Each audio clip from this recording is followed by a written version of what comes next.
Hello everyone. எப்பவுமே பிரியாணினா chicken or mutton?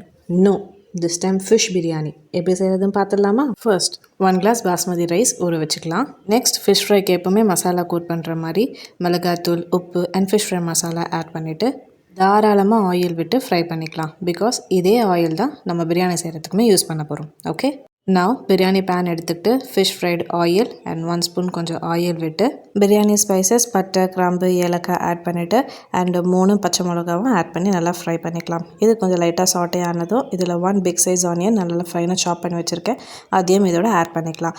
Onion நல்லா ஃப்ரை ஆகி கலர் சேஞ்ச் ஆனதும் இதில் புதினா, கொத்தமல்லி அண்ட் இஞ்சி பூண்டு பேஸ்ட் ஆட் பண்ணிக்கலாம். இஞ்சி பூண்டோட பச்சை வாசனை போகிற வரைக்கும் இதை வதக்கிட்டு இதில் 2 டொமேட்டோ ஃபைனாக கட் பண்ணி வச்சுருக்கேன், இதோட ஆட் பண்ணிக்கலாம். அண்ட் நல்லா இதோட கிரேவி கன்சிஸ்டன்சிக்கு வந்தோடனே 2 ஃபிஷ் ஃப்ரையோட முள் எல்லாத்தையுமே எடுத்துகிட்டு இந்த கிரேவியோட ஆட் பண்ணி நல்லா மிக்ஸ் பண்ணிக்கலாம். 5 மினிட்ஸ் வதங்கினதும் இதில் 1 ஸ்பூன் மிளகாத்தூள், தேவையான அளவு உப்பு, 1 கிளாஸ் அரிசிக்கு 1 கிளாஸ் தண்ணி, ஸோ 1 கிளாஸ் தண்ணி இதோட சேர்த்து இது நல்லா பாயில் ஆகட்டும். இது பாயில் ஆனதும் இதில் நம்ம ஊற வச்சுருக்க ரைஸ் இதோட சேர்த்துக்கலாம். இதை நல்லா லெவல் பண்ணி விட்டுட்டு பிளேட் போட்டு க்ளோஸ் பண்ணி 5 மினிட்ஸ் ஹை ஃப்ளேமில் வச்சு ஓப்பன் பண்ணுறப்போ இந்த வாட்டரும் இந்த ரைஸுமே வந்துட்டு லெவலாக இருக்கும். So this is right consistency.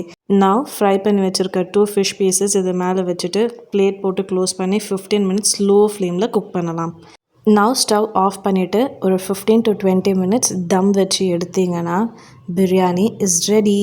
பர்ஃபெக்டாக இருக்கும், கொஞ்சம் கூட அடி பிடிச்சிருக்காது. நீங்கள் நல்லா பார்க்கலாம். இதே மெத்தடில் ட்ரை பண்ணி பாருங்கள். சூப்பர் அண்ட் எம்மியான பிரியாணி இஸ் ரெடி. பை.